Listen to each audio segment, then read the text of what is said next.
Tole egaa har'as viidiyoo biraatiin walitti deebinee jirra. Viidiyoo kanaan immoo kan laallu dileet gochuudha jechuudha. Gaafa jennu bifa kamiin weebii fayyadamnee daataabeezii keessaa dileet goonaa kan jiru viidiyoo kanaan kan laallu ta'a jechuudha. Gaafa gara daataabeezii keenyatti deemnu daataabeeziin keenya charchar isa jiru kana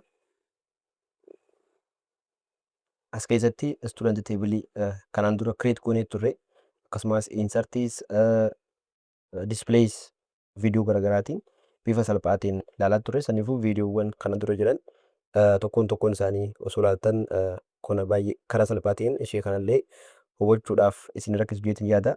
Kana daataan keenya daataabeezii keessatti teebilii istuudantii jiru jalatti daataan nuti kanaan dura insert gochaa turre kana ishee kana keessaa akkamitti dileet goonaadha peejii fayyadamneeti. Saniif gara saayitii keenyatti yookaan weebsaayitii kanaan duratti peejota create goonetti gaafa deemnu asirraan local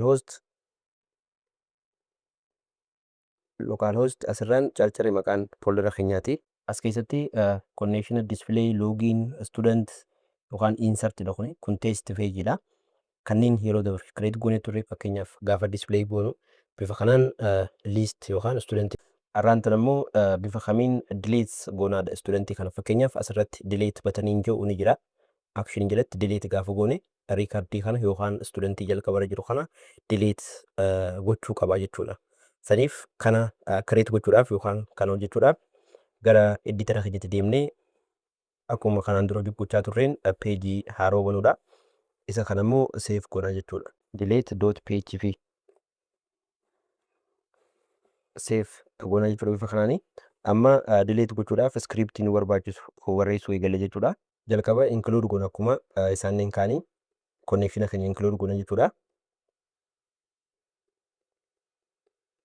connection.php semicolon eeguuni booda delete gochuudhaaf if is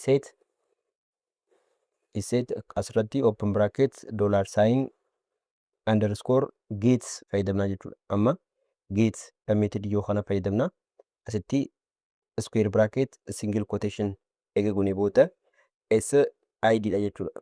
id tun ishii booda display page irraa execute goonu kun student id dha jechuudha. Asirratti dhuftee curly bracket eeguuni booda $assign goona ammallee sid is equal to get goona jechuudha. Ammallee get fayyadamna square bracket single quotation sid kun variable haarawaa nuti booda SQL execute gochuudhaaf fayyadamnu jechuudha. Asirratti dhufnee semicolon goona jechuudha bifa kanaan. Amma itti aansuudhaan SQL query keenya barreessuudha. Asirratti $sign goona ammaas SQL kana variable haarawaa gaafa declare goonu bakka barbaadan fayyadamuu dandeessanii. Asirratti dhufnee jetti mysqli underscore query eeguuni booda open bracket as keessatti $sign connection keenya keessa yookaan page connection keenya keessa variable jirtu connection kan qabattuudha kooniini asirratti dhufnee double quotation goona jechuudha. Saniif delete barreessina. Delete from student dha maqaan teebilii keenyaati.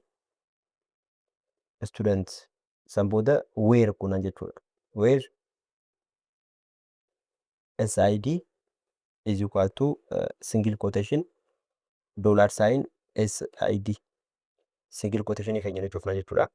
Amma asirratti sid tun ishii variable irratti asirratti declare goone tana sid tun ishii tana sid tun immoo ishii daataabeezii keessa qabnudha jechuudha. Asirratti dhufnee semicolon eeguuni booda test gochuudha. Delete ta'uu fi delete ta'uu dhabuusaadha check gochuudhaaf if fayyadamna jechuudha. If $sign SQL tun variable asirratti galchine kun ishii jalqabaa tana jechuudha. Asirratti ammallee square curly bracket eeguuni booda echo fayyadamna jechuudha. Echo deletion success yoo deleetiin keenya yoo bifa milkaa'aatiin delete ta'ee jiraate deletion success message display akka nu godhuudha. Asirratti yoo dogoggora qabaanne yookaan immoo yoo delete ta'uu baate else fayyadamne else ammallee curly bracket eeguuni booda echo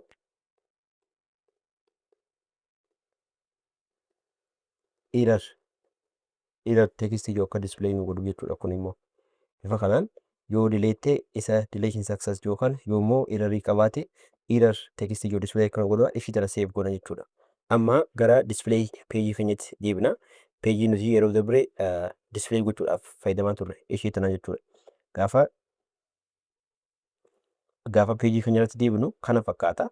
Displayin yookaan pagein amma achirraa banne sun kana jechuudha. Saniif deleting keenya akka inni response godhu yookaan akka inni gara page amma create goone delete dot page fi jennee save goonetti redirect nu godhu ishee san sirreessuu qabna jechuudha. Saniif display kana jechuudha pagein display keenyaati. Asiin dhufneet asirratti inni delete jee asiin mul'atu kun yookaan asirratti nuti bataniin delete yookaan asirratti agarru kuni ishii tana jechuudha. Saniif ishii tana akka ID asirraa submit godhu yookaan ID asirraa qabee gara delete page amma create goonetti kanatti geessee delete akka godhuuf asirratti set gochuudha jechuudha. Saniif asirratti maal goona? Kun HRFin linkii yookaan linkii create gochuudhaaf saniifuu delete page kan jalqaba asirratti linkii goonu .php delete .php kun isa kana yookaan isa faayilii ishee tana jechuudha. Saniif asirratti delete.php eega goone booda asirratti question markidha fayyadamna. Itti aansinee SID fayyadamna jechuudha. SID'n tun student ID jechuudhaafi saniif isheen tun student ID kana asirraa qabee submit gochuudha. Submit godha jechuudha yookaan send akka ta'uuf student ID'n kuni asirratti ammallee curly bracket ni banna. Curly bracket eega banne booda $sign row jennee barreessina jechuudha. Row san booda square bracket single quotation asirratti immoo SID single quotation square bracket keenya asirratti ni cufu bifa kanaan ni cufna jechuudha. Bifa kanaan eega cufnee booda single quotation asirraan goone tana asirratti deebineet assign goona jechuudha. Asiin galchina. Amma ishii tana save goone page keenya test gochuudha jechuudha. Ishii tana eega save goone booda page keenya test goona. Ishiin tun yookaan ishiin tun riikardii daatabeezii keessa jiru agarsiisuudhaaf kan gargaaru jechuudha.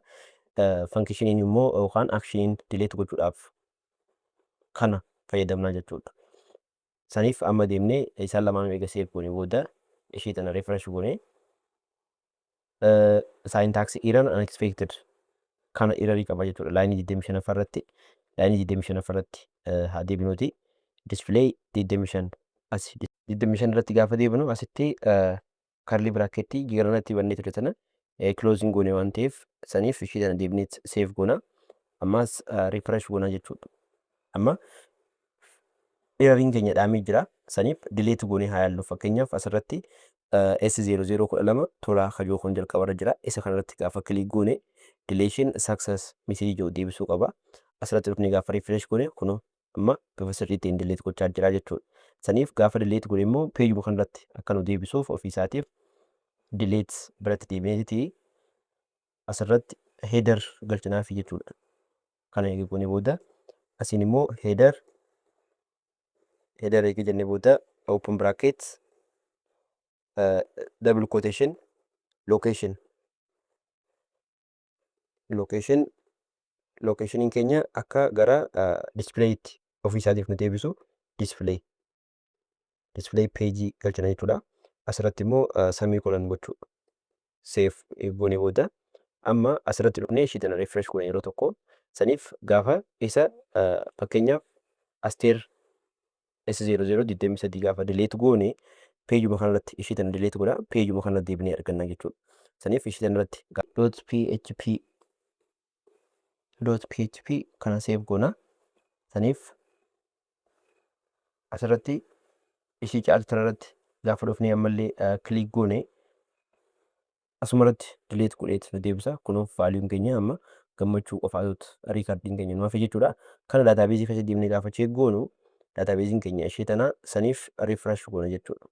Refresh erga goone booda kunuuf gammachuu qofa as riikardiin keenya as keessatti kan jiru jechuudha. Saniif dileetii bifa salphaa ta'een haala kanaan fayyadamtanii dileetii gochuu ni dandeessan jechuudha. Fakkeenyaaf istuudantii haaraa aadaa goonutti asirratti S00 21 maqaan asirratti fakkeenyaaf MM nama jedhamu jendariin isaadhaallee M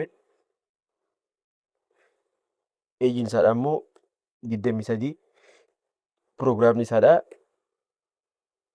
MS ishee tanas insert goona. Amma gara duubatti deebineet student kan jennu gaafa kilik goone bifa kanaan MM namni nuti galchinu insert ta'ee jira jechuudha. Ishee tana gaafa delete goonu asirratti kilik goona kunuu delete ta'a jechuudha.